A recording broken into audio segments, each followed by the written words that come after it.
Story सुनने से पहले हमारे चैनल को लाइक करना और सब्सक्राइब करना ना भूलें। मासी ने मेरा बहुत शुक्रिया अदा किया और कहा वो पूरी कोशिश करेगी कि जरीना को ले जाए। मैंने कहा तुम जरीना की फिक्र ना करो, वो आराम से है। और फिर मैंने इसकी जरीना से भी बात करवा दी। वो खासी मुत्तमिन हो गई। जरीना भी पहले से कुछ बेहतर महसूस कर रही थी। जरा देर बाद मैंने जरीना को दुआ दे दी और कहा तुम अब सो जाओ, तुम्हारी नानी आ जाएगी तो मैं तुमको उठा दूंगा। और ये कहकर मैं रूम से बाहर निकल गया। मुझे कल यूनिवर्सिटी जाना भी मुश्किल लग रहा था। अभी मैं अपने दिमाग में प्लान कर ही रहा था कि दोस्त का फोन आया और इसने बताया कल यूनिवर्सिटी बंद है शहर के खराब हालात की वजह से। मैं दिल ही दिल में बहुत खुश हुआ और दुआ करने लगा मासी ना आ सके तो मैं जरीना के साथ अपनी रात रंगीन कर लूंगा। मैंने टीवी लॉन्च वाला टीवी ऑन किया तो पता लगा शहर के हालात मजीद खराब हो गए हैं और शहर में कर्फ्यू लग गया है। मैं बहुत खुश था कि अब तो जरीना को यहाँ ही रुकना पड़ेगा। खैर, मैं थोड़ी देर बाद इधर उधर ही घूमता रहा। घर में फिर भूख लगने लगी तो मैंने किचन में जाकर खाना गर्म किया और जाकर जरीना को देखा तो वो जाग चुकी थी। मैं इसके करीब गया और पूछा कैसी तबीयत है अब। वो साथ ही इसकी गर्दन को एक बार अपने हाथ से छुआ, इस तरह के मेरी उंगलियां इसकी कमीज के गले के अंदर थी और इसके मीम के ऊपर हिस्से को छू रही थी। इसकी जिल्द काफी चिकनी थी। अब जरीना का बुखार भी उतर चुका था। मैंने मुस्कुराकर इसको देखा। जवाब में वो भी मुस्कुराई। मैंने इससे कहा चलो मैंने खाना गर्म कर लिया है, चलकर खा लो। इसने कहा मैं पूरे पसीने में भीगी हुई हूँ, मैं शावर लेना चाहती हूँ। मैंने कहा हाँ जाओ अंदर बाथ में गर्म पानी से शावर लेना। इसने इस बात में सर हिलाया और बात में चली गई। जरा देर बाद इसकी आवाज आई आमिर भाई तौलिया नहीं है अंदर। मैंने जल्दी से तौलिया लिया और इससे कहा ले लो तौलिया और दरवाजे से जरा दूर एक साइड पर खड़ा हो गया। इसने जरा सा दरवाजा खोला। जब मैंने नजर न आया तो मजीद खोला। बस मैं उसी लम्हे इंतजार में था। एकदम इसके सामने तौलिया हाथ में लिए आ गया। वो पूरी नंगी मेरे सामने थी। इसका पूरा बदन भीगा हुआ था, सेक्सी लग रही थी। वो एकदम हड़बड़ा गई और मैंने भी हड़बड़ाने की एक्टिंग की। साथ ही जल्दी से तौलिया इसकी जानिब बढ़ाया और एक साइड पर खड़ा हो गया और फिर रूम से बाहर निकल गया। जरा देर बाद वो शर्माती हुई खाने की मेज तक आई और खामोशी से चुपचाप बैठकर खाना खाने लगी। मैंने पूछा अब कुछ बेहतर लग रही हो तुम। वो कहने लगी जी अब काफी बेहतर हूँ। मैंने इससे बताया कि शहर के हालात खराब हैं और कर्फ्यू लग गया है। न जाने तुम्हारी नानी किस तरह आएगी तुमको लेने। जिस जगह वो है अभी वहाँ तो बहुत ही हालात खराब है, वरना मैं तुमको खुद छोड़ आता नानी के पास। अगर वो ना आ सकी तो तुमको रात यहीं रुकना होगा। ये सुनकर वो थोड़ी परेशान हो गई। अभी हम खाने से फारग ही हुए थे कि मासी का दोबारा फोन आया। मैंने इससे पूछा कि वो कहाँ है तो इसने बताया कि वो उसी घर में है और अब निकल नहीं सकती और ना वो घर वाले इसे जाने दे रहे हैं क्योंकि शहर में कर्फ्यू लगा है। मैंने पूछा तो मैं तुम्हारे पास ले आऊं जरीना को, वो अब काफी बेहतर है। तो इसने फिर दरख्वास्त की कि मैं इसे कहीं ना जाने दूं और रात रुकने की इजाजत दे दो। मैंने कहा मुझे इतराज नहीं मगर तुम्हारी नवासी परेशान है, इसको तसल्ली दो। ये कहकर मैंने जरीना को फोन दिया। मासी ने फोन पर जरीना से न जाने क्या कहा कि वो काफी मुत्तमिन हो गई। मैं दिल ही दिल में बहुत खुश हुआ और ये मौका गंवाना नहीं चाहता था।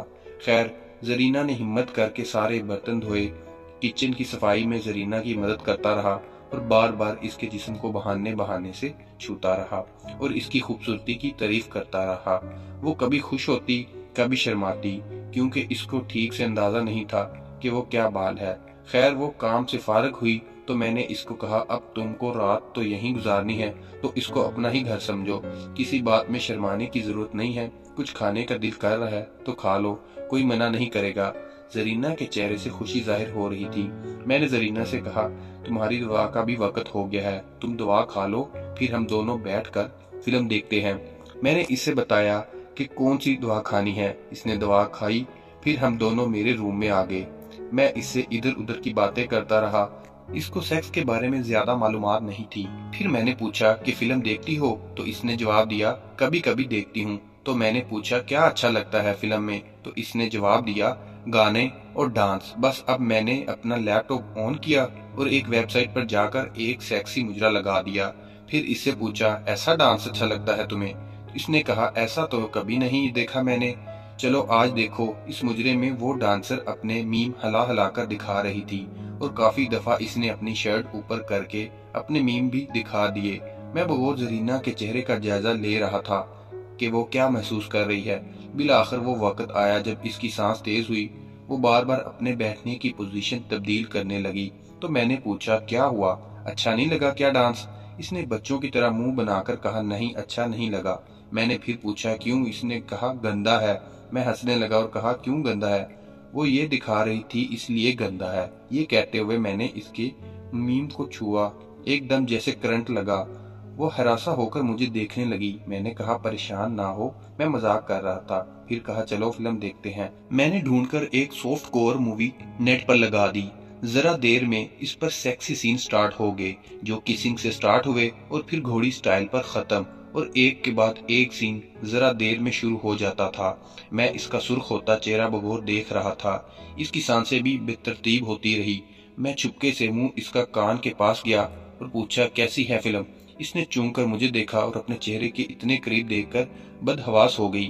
میں نے ہمت کر کے اس کا ہاتھ پکڑا جس کو اس نے چھڑایا نہیں۔ اس کو کیا معلوم تھا کہ میں نے اس کا ہاتھ کیوں پکڑا ہے۔ دوسرے ہاتھ سے میں نے اس کا چہرہ پکڑ کر اپنے مزید نزدیک کیا اور ایک کس کی اس کے گال پر، اور آہستہ سے اس کے کان میں کہا تم بہت خوبصورت ہو زرینہ۔ میری بات سن کر اس کا چہرہ مزید سرخ ہو گیا۔ مجھے اس کا جسم گرم لگنے لگا، مگر یہ گرمی کسی اور بخار کی تھی جو دعا سے اترنے والا نہیں تھا۔ مجھے خوشی یہ تھی کہ وہ کس قسم کی مزاحمت نہیں کر رہی تھی۔ میں نے مزید ہمت کی اور اپنا ایک ہاتھ اس کے ایک میم پر رکھ دیا اور اس کا ہلکا سا دبایا۔ مجھے اس کے جسم میں ایک کپاہٹ صاف محسوس ہو رہی تھی۔ اس کی سانس اب اتنی تیز تھی جیسے کافی دور سے دوڑ کر آ رہی ہو۔ اس کا جسم کافی کم سن عمر کی لڑکی کا جسم تھا، مگر اس کا میم، اس کے گان اتنی زبردست تھی کہ دیکھنے والا مزے لینے کی خواہش ضرور کرے گا۔ اب میں اس کے نازک ہونٹوں کو اپنے ہونٹوں میں دبا لیا اور چوسنے لگا۔ میں نے دیکھا کہ زرینہ نے آنکھ بند کر لی تھی اور وہ مزے لے رہی تھی۔ میری اور ہمت بڑھی اور میں نے اس کو اپنی باہوں میں جکڑ لیا اور اپنے سینے سے چمٹ لیا۔ میری حیرت کی انتہا نہ رہی جب اس نے بھی مجھے کسی فلمی ہیروئن کی طرح جکڑ لیا۔ بس اب کیا تھا؟ اب تو میں اسے بے تحاشا اس کو کس کرنا شروع کر دیا۔ وہ میری کسنگ سے ہی مدہوش ہونے لگی تھی۔ ابھی تو بڑی منزلیں باقی تھی۔ ابھی تو میری اس رانی کو ان کا بھی مزہ چکھنا تھا۔ اس کے میم میرے سینے سے بری طرح مسلے جا رہے تھے، مگر اس کو پرواہ نہیں تھی۔ وہ بھرپور مزے لے رہی تھی۔ اب میں نے کسنگ بند کی اور اس کا ہاتھ پکڑ کر اپنے ہتھیار پر رکھا۔ وہ آدھی کھلی آنکھوں سے مدہوش ہو کر کبھی مجھے دیکھتی اور کبھی اپنے ہاتھ کو جو میرے ہتھیار پر تھا۔ میرے ہتھیار میری جینس سے باہر آنے کو مچل رہا تھا۔ میں نے اس کی آنکھوں میں آنکھیں ڈال کر پوچھا کبھی دیکھا ہے کسی کو ننگا؟ اس نے جواب نفی میں صرف سر ہلا کر دیا۔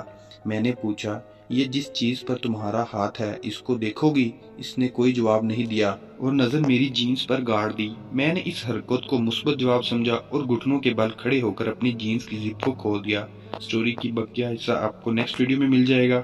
ہمارے چینل کو سبسکرائب کریں، بیل کو آئیکن کو پریس کریں تاکہ آپ کو اس طرح کے مزید اپڈیٹس ملتی رہیں۔